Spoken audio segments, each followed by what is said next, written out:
자, 오늘은 두 번째 제2과 할 차례죠. 제2과 하나님께 영광 돌리는 교회를 하도록 하겠습니다.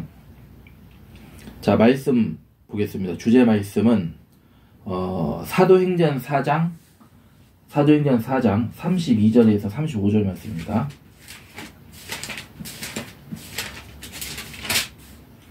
사도행전 4장 32절에서 35절 말씀입니다.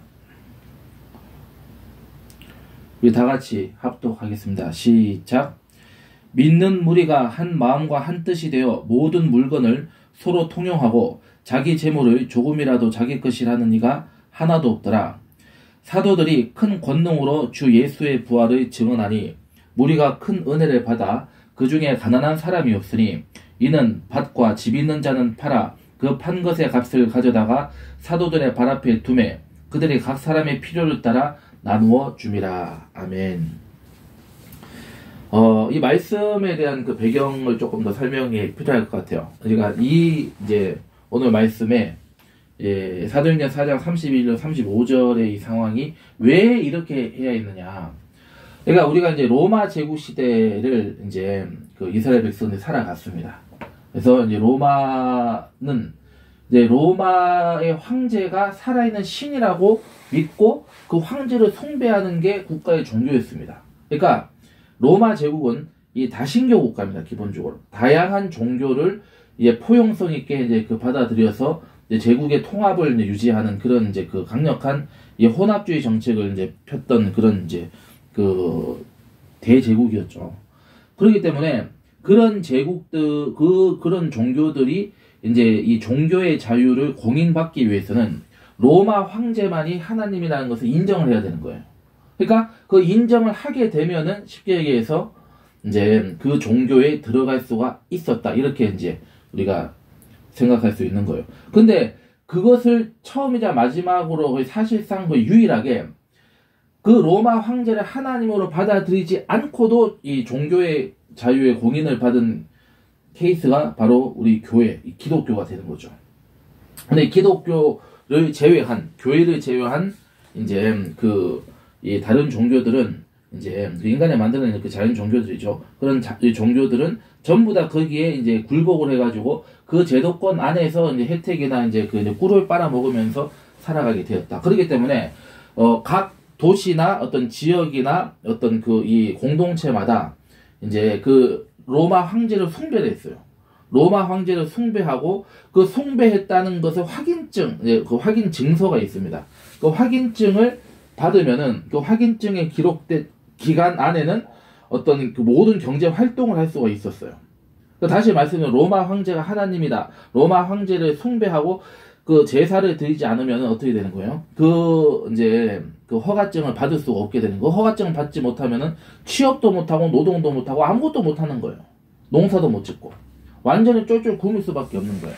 진짜 말 그대로 하나님의 그 까마귀, 하나님의 돕는 손길로서만이 살아갈 수 있는 이제 그런 이 어려움을 초대 교회 시대에는 겪어야 했던 그 박해와 더불어 이런 경제적인 궁핍마저도 이제 우리 하나님 나라 백성들에게는 주어지는 그런 가슴 아픈 그 역사가 있었습니다. 그렇기 때문에 물론 우리가 알고 있다시피 하나님께서는 하나님의 기적으로 하나님의 능력으로 이제 그 모든 것을 타개하게 하시고 또 이제 살아갈 수 있도록 인도를 해 주셨다는 것을 우리는 알 수가 있습니다.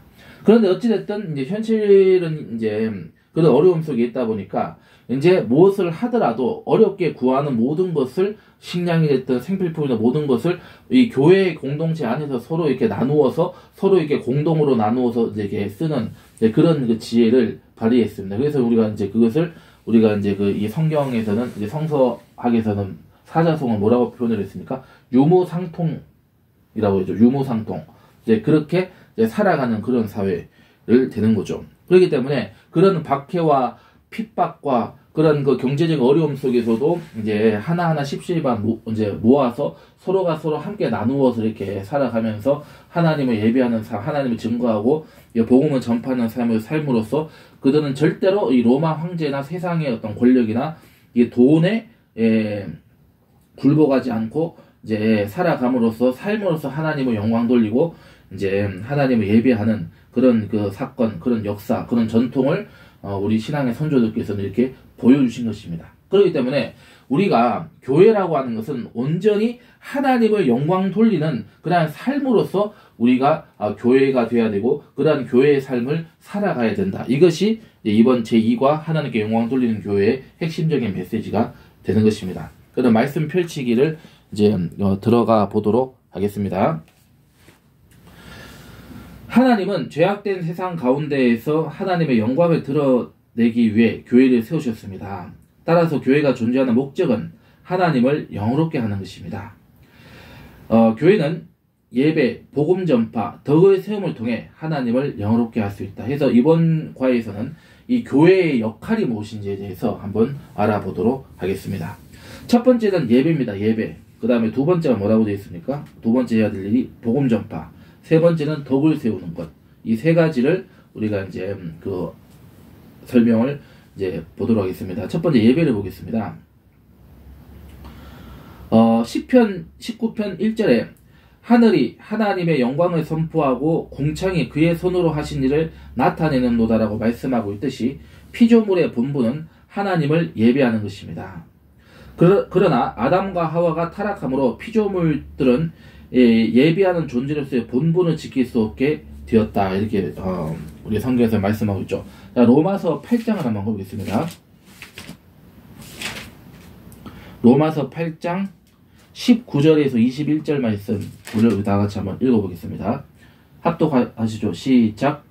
피조물이 고대하는 바는 하나님의 아들들이 나타나는 것이니 피조물이 허무한 데 굴복하는 것은 자기 뜻이 아니요 오직 굴복하게 하시는 이로 말미암음이라. 그 바라는 것은 피조물도 썩어짐의 종노릇한 데서 해방되어 하나님의 자녀들의 영광의 자유에 이르는 것이니라. 이렇게 있죠. 맞죠? 8장 19, 20이죠. 자, 이 말씀 뭐냐면은 이 모든 우주 만물, 하늘과 땅과 이 생명과 자연과 모든 것들이 바로 하나님의 창조가 된 그 피조 세계가 되고 하나님과의 관계, 하나님의 생명이 있었을 때는 그 모든 생명체를 서로 사랑하고 서로 섬기고 서로 돕고 이렇게 살아가는 관계였어요. 말 그대로 교회가 예수님의 머리로 하나의 생명체로 엮여져 있듯이 하나의 그 오장육부 사지백체 영혼육으로 다 연결이 되어 있듯이 다 그렇게 살아가는 세계였단 말이죠. 근데 그게 아담과 하와가 이 사단과 악한 세력의 게임에 넘어가서 결국 범죄하고 결국 하나님과의 관계가 끊어지고 하나님의 생명이 이제 떠나가고 이렇게 되면서 결국은 이 모든 우주 만물 생명들은 결국 인간에게 끊임없이 하소연하고 끊임없이 고대하고 끊임없이 요청하고 있다. 뭘 요청하고 있냐? 뭘 고대하고 있냐? 뭐를 지금 몸부림치고 있냐? 바로 예수님을 구주로 모셔드리고 오직 예수님을 믿고 하나님의 자녀가 되어서 구원, 예수님의 부활의 생명으로 우리를 구원해달라고 하는, 우리를 건져달라고 하는 그 아우성을 치고 있다라는 그 말씀을 사도 바울 선생께서 오늘 이 말씀, 이 로마서 8장 19절에 21절 말씀을 통해서 이제 고백하고 있는 것입니다. 자, 그렇기 때문에 하나님께 영광을 돌리고 하나님의 자녀가 나오는 것, 하나님의 자녀로 구원받는 역사를 이 온 우주와 생물들도, 생명도, 만물도 고대하고 있다. 이렇게 우리가 볼 수가 있는 것입니다. 하나님은 이처럼 타락한 세계 가운데에서 예배를 받기 원하셨습니다. 예배를 받기 원하셨고 성령을 보내셔서 교회를 세우셨습니다. 예수님을 믿어 구원받은 하나님의 자녀가 된 사람들의 모임인 교회는 이 피조물의 본분인 예배를 드리는 공동체입니다. 따라서 교회는 무엇보다 예배드리기에 최선을 다해야 한다. 하나님이 우리의 구원자, 하나님이 우리의 창조자, 통치자, 구원자, 그러니까 통치자, 창조자, 구원자, 인도자, 그 다음에 우리를 구원하시는 분이시다. 자, 그렇기 때문에 하나님을 예배하고 하나님을 높이고 하나님과 끊임없이 교제하는 삶을 우리가 이 예배를 통해서 우리의 삶이 시작되는 것이다. 예배를 통해서 우리가 어떤 주일 예배나 어떤 우리 교회에서의 어떤 공예배, 회중들이 모여서 드리는 그 예배 통해서 이 모이기를 패하는 그런 자들이 아니고 모이기에 힘쓰는, 그래서 예배를 드리고 함께 이 복음을 증거하고 복음을 나누는 삶을 살아갔을 때 바로 그 자체가 바로 예배가 되고 하나님을 높이는 행위가 되고 섬김이 되고 사명이 되고 사역이다. 그러므로 우리는 이 하나님의 나라는 모든 살아있는 생명체들이 인간을 포함해서 하나님을 높이고 하나님을 예배하는 그런 그 예배의 삶을 예배의 생명으로 살아가게 될 것임을 우리는 알 수가 있죠. 그렇기 때문에 우리는 이 땅에서부터 우리는 교회로 부름받았기 때문에 하나님의 제자로 부름받았기 때문에 우리의 삶 자체로서 그 예배의 삶, 예배가 되어야 된다. 이것을 얘기하고 있는 것입니다. 자, Q&A를 한번 해보도록 하시죠. 자, 피조물의 본본이자 하나님의 교회를 통해 받으시고자 하는 것은 무엇이냐? 예배라고 하는 것을 우리는 알 수가 있습니다. 그래서 교회는 예배를 드리는데 힘써야 되는 것이다. 이것을 우리는 믿으시면은 아멘 하시겠습니다. 자, 두 번째 역할이 무엇이냐? 복음 전파입니다. 복음 전파. 자, 마가복음 16장 15절의 말씀이죠. 너희는 온 천하에 다니며 만민에게 복음을 전파하라. 이렇게 승천하시기 전에 주님께서는 제자들에게 말씀을 하셨습니다. 그래서 복음 전파는 교회의 분명한 사명입니다. 따라서 교회는 전도하고 선교하기를 결코 게을리해서는 안 됩니다. 복음 전파 사역은 두 가지 모습으로 나타날 수 있습니다. 첫 번째는 영혼 구원의 사역입니다. 불신자들에게 십자가에서 피 흘려 돌아가시고 부활하심으로 인류의 죄를 사하시고 새 생명을 허락하신 예수님을 전파하여 구주로 받아들이도록 하는 것이 영혼 구원 사역입니다. 영혼 구원 사역을 통해 교회는 천하보다 귀한 한 영혼을 하나님의 품에 안기도록 할 수 있습니다. 이는 하나님 아버지께서 가장 기뻐하시는 일이다. 이렇게 얘기하죠. 누가복음 15장 가보겠습니다. 누가복음 15장. 누가복음 15장 32절 말씀을 우리 다 같이 합독하시겠습니다.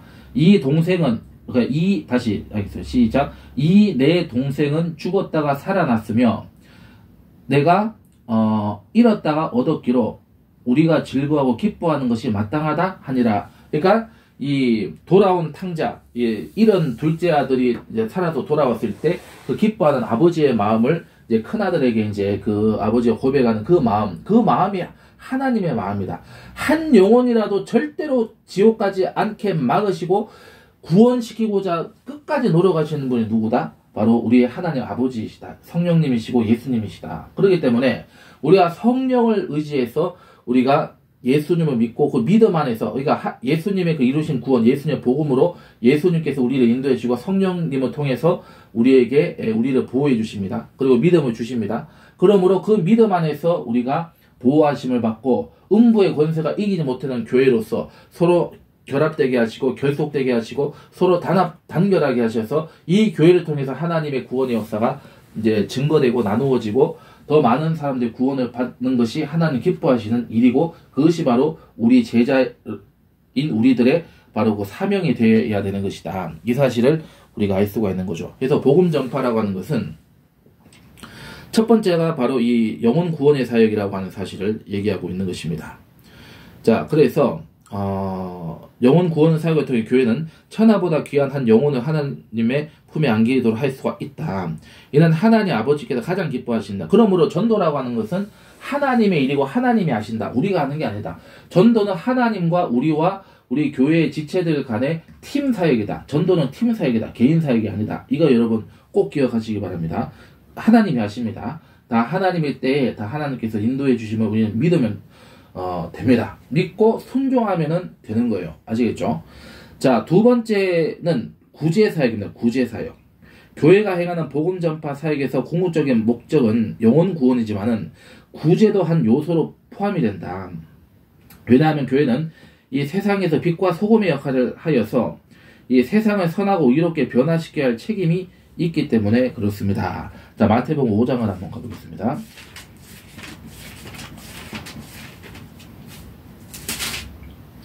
자, 마태복음 5장 몇 절입니까? 13절로 14절입니다. 13절로 14절, 이 빛과 소금의 역할을 이제 비유로 말씀하셨죠. 같이 합독하시겠습니다. 시작.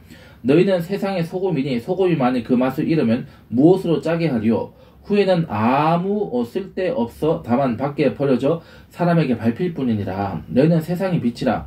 산 위에 있는 동네가 숨겨지지 못할 것이다. 이렇게 얘기하고 있듯이 이 빛과 소금의 역할을 함으로써 우리가 구제를 하는 것입니다. 그래서 우리가 도울 수 있으면은 우리가 그들에게 우리가 약 한 봉지라도 이렇게 사줄 수 있어야 되고, 밥, 식사를 우리가 제공할 수 있어야 되고, 또 그들이 필요한 것을 우리가 제공할 수 있어야 되는 겁니다. 그래서 이제 가능하다면은 이제 수술도 해줘야 되고, 그 다음에 학교를 세워서 교육도 우리가 가르침을 우리가 할 수 있고, 우리가 이 한국교회가 이렇게 전 세계의 유례를 찾아볼 수 없는 그 부흥을 이룩할 수 있었던 것은 바로 이 구한 말에 이 선교사님들이 이와 같은 교육 사업에 헌신을 했고 의료 사업에 헌신을 했기 때문에 그 복음 전도 복음 증거와 아울러서 어마어마한 그 신분제의 이 속박 속에 살고 있었던 조선 왕조 체제하에서 희망의 빛을, 자유의 빛을, 해방의 삶을 살아갈 수가 있었고, 그때 심겨진 그 복음의 씨앗이, 그 전도의 그 열매 씨앗이 이제 우리가 한국전쟁 이후에 그야말로 이제 만개해서 성령의 불이 임하게 되고, 그래서 이 한국교회는 어마어마한 그 폭발적인 성장을 이룩하게 되고 지금까지 이룰 수가 있었던 그 원동력은 바로 복음 증거와 아울러서 이 구제 사역도 굉장히 큰 역할을 했다는 것을 우리가 알 수가 있는 것입니다. 자, 그래서 또 본문으로 이제 돌아와서 보겠습니다. 자, 그래서 이 복음 전파 사역에서 궁극적인 목적은 영혼 구원이지만은 이 구제도 한 요소로 포함이 된다. 왜냐하면 교회는 세상에서 이 빛과 소금의 역할을 하여서 세상을 선하고 이렇게 변화시켜야 할 책임이 있기 때문입니다. 예수님은 율법에 순종하며 살아왔던 부자 청년에게 재산을 가난한 자들에게 나눠주라고 말씀하셨습니다. 이는 예수님을 따르는 데 있어서 구제가 중요한 부분이라고 하는 사실을 알게 해줍니다. 예수님을 만난 이후 자기 재산의 절반을 가난한 자들을 구제하는 데 사용함으로써 하나님께 칭찬을 들었던 이 삭개오의 이야기 또한 구제의 중요성을 알게 해주는 한 예가 되는 것이다. 자, 누가복음 보겠습니다. 누가복음 19장.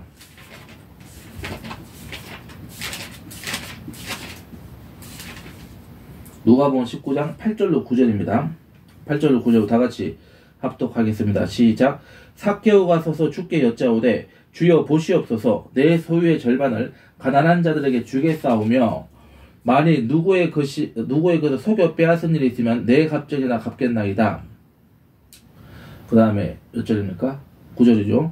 예수께서 이르시되 오늘 구원이 이 집에 이르렀으니 이 사람도 아브라함의 자손님이로다. 그 10절까지 읽겠습니다. 인자가 온 것은 잃어버린 자를 찾아 구원하려 함이니라. 예수님께서 이 땅에 오시고 십자가 대속의 사역을 감당하셨던 이유가 바로 한 영혼이라도 구원하시기 위해서, 인류를 구원하시기 위해서 이제 이 땅에 오시고 고난 받으시고 죽으셨다가 부활하심으로 그 부활 생명으로 이제 우리를 인도해 주시는 것입니다. 아멘.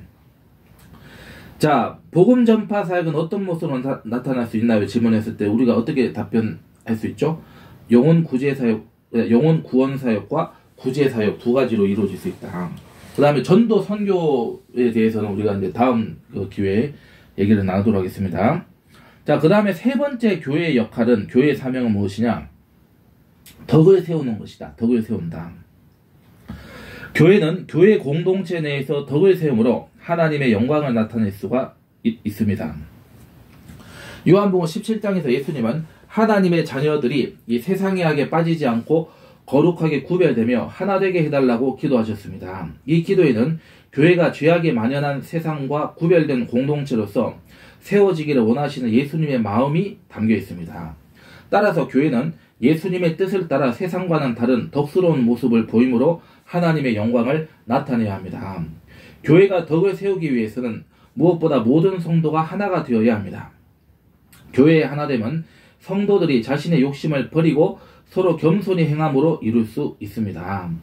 또한 교회가 덕을 세우기 위해서는 성도 간에 서로 섬겨야 합니다.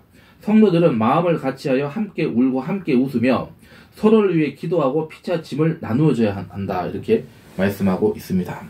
자, 우리가 로마서 12장을 가보겠습니다.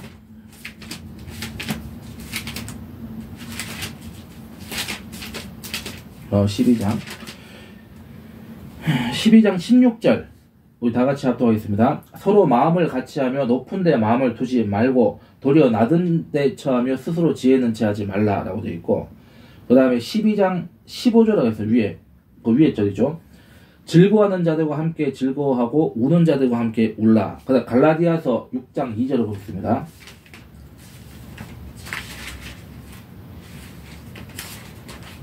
갈라디아서 6장 2절. 너희가 짐을 서로 지라. 그리하여 그리스도의 법을 성취하라. 그리스도의 법이 뭐냐? 서로가 짐을 서로 나누어 지고 서로가 서로를 사랑하고 섬기고 서로를 예수님의 구원으로 인도하고 그것을 누리게 하는 것. 이것이 바로 이 생명과 성령의 법이고 또한 그리스도의 법이다. 이렇게 이제 말씀하고 있습니다.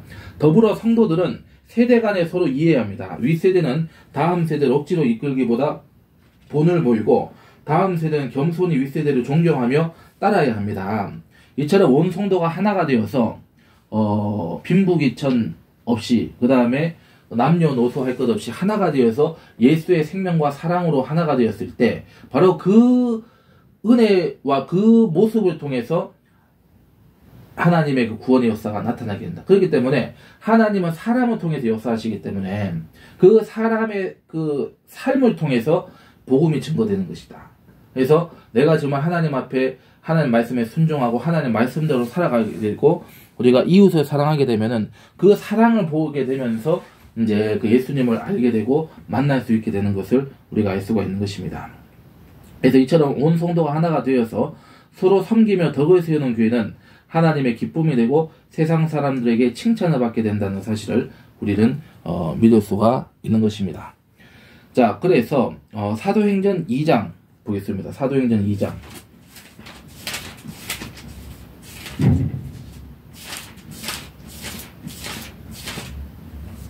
사도행전 2장 44절로 47절을 우리 다 같이 읽겠습니다. 그러니까 이제 그 통용하는 말씀이죠. 다시 보겠습니다. 오늘 주제 말씀. 믿는 사람이 다 함께 있어 모든 물건을 서로 통용하고 또 재산과 소유를 팔아 각 사람의 필요를 따라 나눠주며 날마다 마음을 같이하여 성전에 모이기를 힘쓰고 집에서 떡을 떼며 기쁨과 순전한 마음으로 음식을 먹고 하나님을 찬미하며 또 온 백성에게 칭송을 받으니 주께서 구원받는 사람을 어떻게 했다고? 날마다 더하겠다. 그 은혜에 따라서 이제 구원받는 그 사람들이 많아졌다. 이 사실을 우리에게 증거하고 있는 것입니다. 예수님은 요한복음 17장에서 하나님의 자녀들이 어떤 기도를 드리셨나요? 바로 하나님의 자녀들이 세상의 악에 빠지지 않고 거룩하게 구별되며 하나가 되라. 그렇게 덕을 세우라. 고 이렇게 기도하셨다는 것을 우리가 알 수가 있는 것입니다. 기도드리겠습니다. 사랑의 하나님 감사합니다. 아버지 저희들 아버지 한 사람 한 사람 하나님 제자로 세워주시고 제자이자 교회로서 우리의 삶을 통해서 하나님을 증거할 수 있도록 인도해 주심을 감사합니다. 아버지 저희들은 늘 모이기에 힘써서 아버지 하나님을 예배하고 삶으로서 하나님을 영광 돌리는 그런 예배자의 삶이 될 수 있도록 인도하여 주시고 또한 영혼 구원과 아버지 또 이웃을 구제하는 사회를 섬기는 그러한 파수꾼이 되게 하고 빛과 소금의 역할을 할 수 있도록 인도해 주시고 저희들의 삶을 거룩하게 하여 주시고 늘 우리가 서로 아버지 주여 남녀노소 빈부귀천을 떠나서 서로 섬기고 서로 사랑하고 그러한 삶을 통하여서 하나님을 증거하고 또한 하나님의 구원을 알 수 있도록 많은 이웃들에게 축복의 통로가 될 수 있도록 인도하여 주시옵소서. 감사하고 우리 구주 예수님의 이름으로 기도드리옵나이다. 아멘. 감사합니다.